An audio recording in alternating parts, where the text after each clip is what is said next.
Hello, and welcome to Introduction to Logic. This is Unit 1, Lecture 3, an Introduction to Argument. In our first two videos, we took a very quick look at philosophy as an academic discipline, and then we did a very brief overview of logic as one of the 5 main subdivisions of philosophy.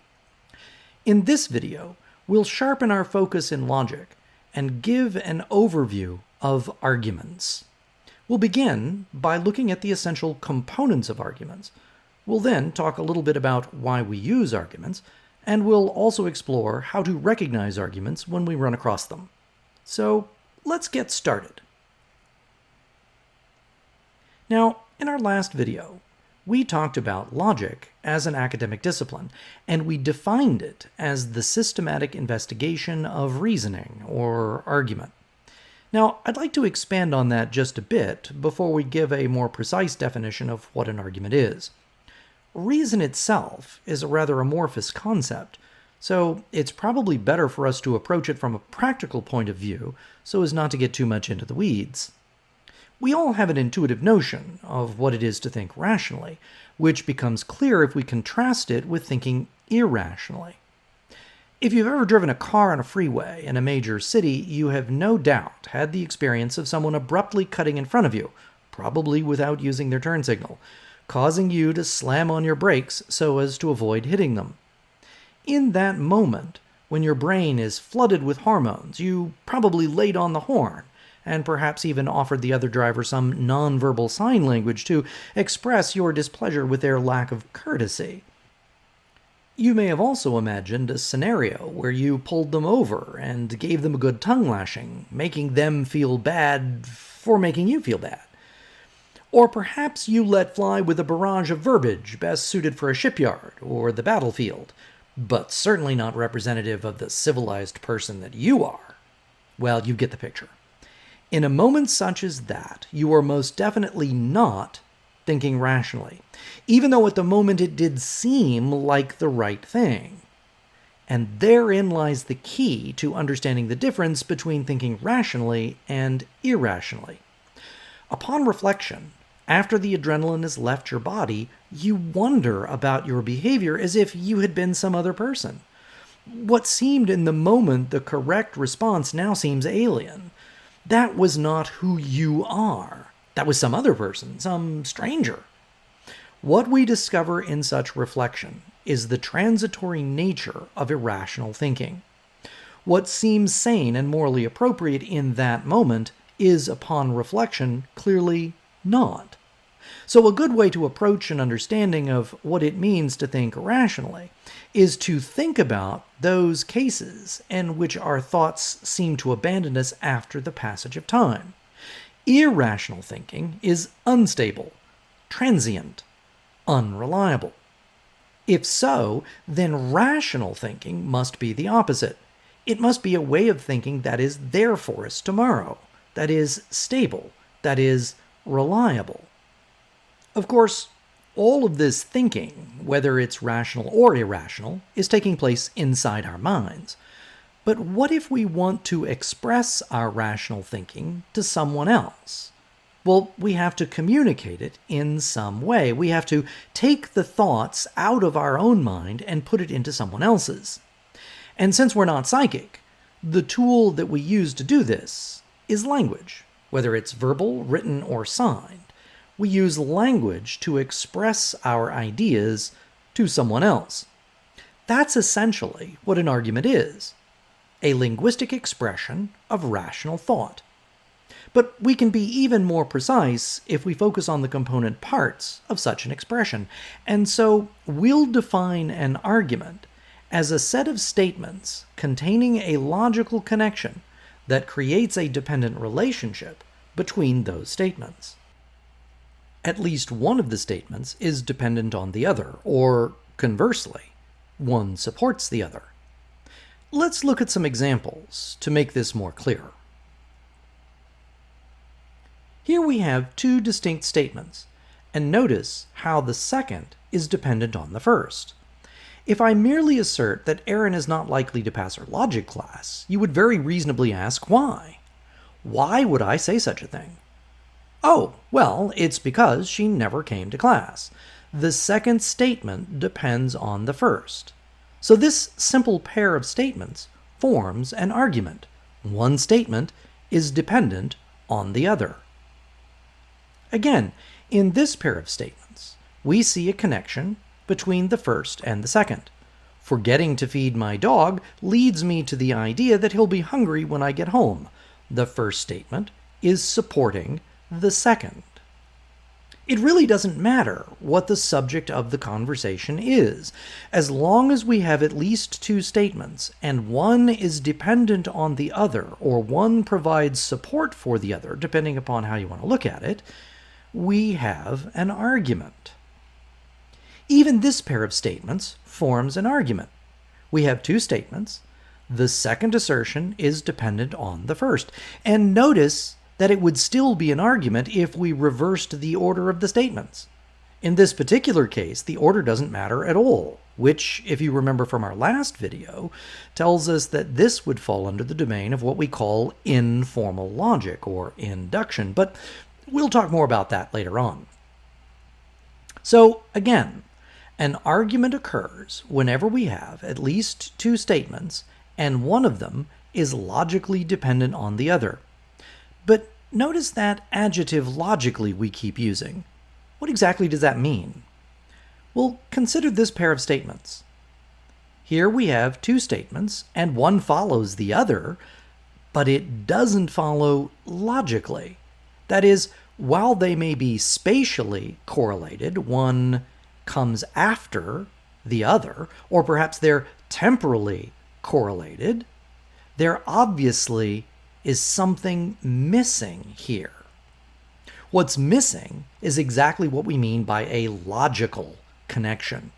We'll come back to this in just a minute, but first, let's introduce some vocabulary to identify what we've discovered so far. In our definition of argument, we noted that we have at least two different statements in any argument. And we noted that there's a relationship between those two statements. One is supporting the other, or one is supported by the other, depending upon which one we're talking about. We labeled the statement that provides the support a premise. It's the evidence, the warrant, the justification for the second statement.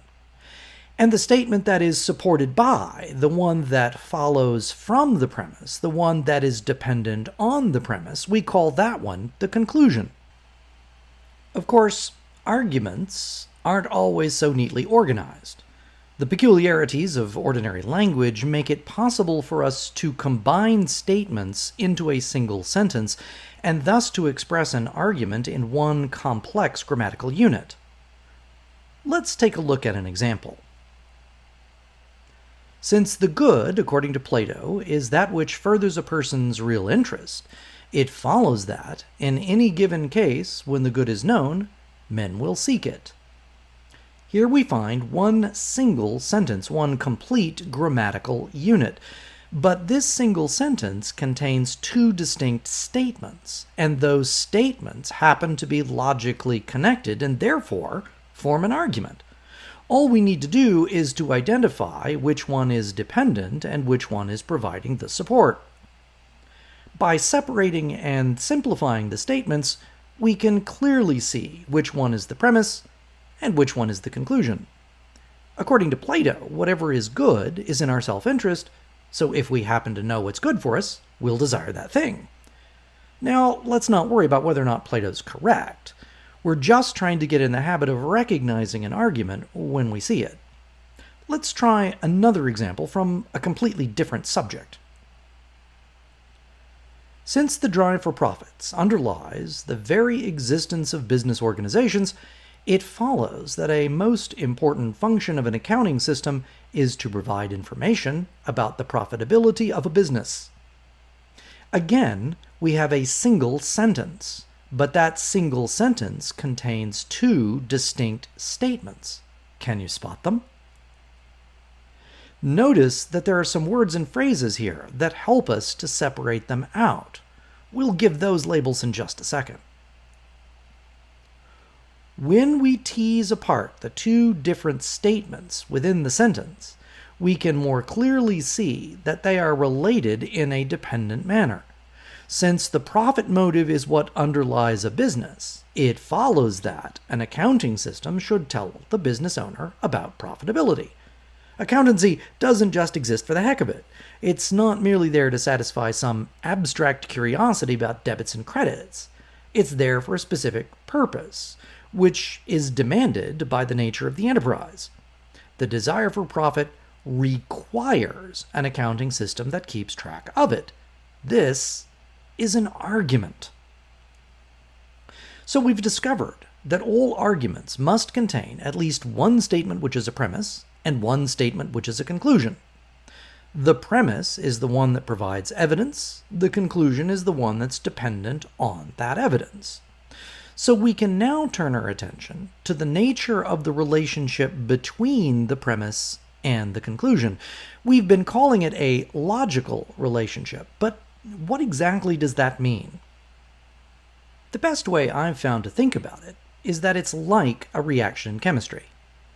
Sometimes, when we mix two substances together, something really interesting happens. We call it a chemical reaction. Well, sometimes when we put two statements together, we get something similar. We get a reaction. In logic, we call this reaction an inference. Of course, we don't always get a chemical reaction when we mix two substances together, and likewise, just because we put two statements together doesn't mean we'll get an inference. The cause of an inference, like the cause of a reaction in chemistry, may seem a bit magical at first, but we can't help but notice it. And just like in chemistry, we want to understand the nature of the cause, which we'll be exploring throughout this investigation of logic. But first, we need to get in the habit of recognizing an inference when it happens. We can think of a logical inference as a kind of movement from one statement to the other. If it's true that the good secures my interest, then I am moved to accept that.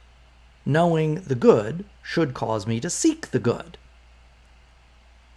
Knowing that the desire for profit is what underlies a business venture, then I am moved to expect that an accounting system will provide information about whether or not my business is profitable.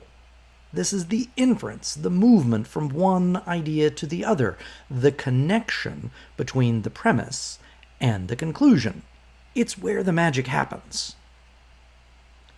What we've discovered so far is that arguments require at least two distinct statements which are related through a logical inference. That is, there are three necessary conditions that must be met in order to have an argument. First, we must have a premise, which is a statement that is meant as support or evidence or warrant for some other statement. Second, what follows from the premise is the conclusion. You can't have an argument without a conclusion. It is the statement that is warranted by or supported by the premise. And third, what creates the connection between the premise and the conclusion is the inference. It's where the magic happens. The inference is the evidence of a logical connection between the two statements. Of course, we still have to spell out the nature of logical inferences, and just like in chemistry, that's going to require further investigation. When I mix water and sodium together, I get an explosion. That much I've witnessed. But why does mixing sodium and water necessitate light and heat and sound? This is what we'll be investigating through this series of videos in regard to logic. Why do inferences happen? What is the cause of logical inferences? But let's not get ahead of ourselves. We're not quite ready to go there just yet. You may have noticed that we've been using the term statement a lot in this video, but we haven't bothered to define it. Well, shame on us. If statements are an essential part of arguments, and if we really want to understand arguments, we're going to have to get clear on exactly what a statement is. We also need to talk about why we use arguments. What are they for exactly? And those are going to be the topics in part 2 of this video. So please stick around for Lecture 3, Part 2 of an Introduction to Argument. We'll see you next time.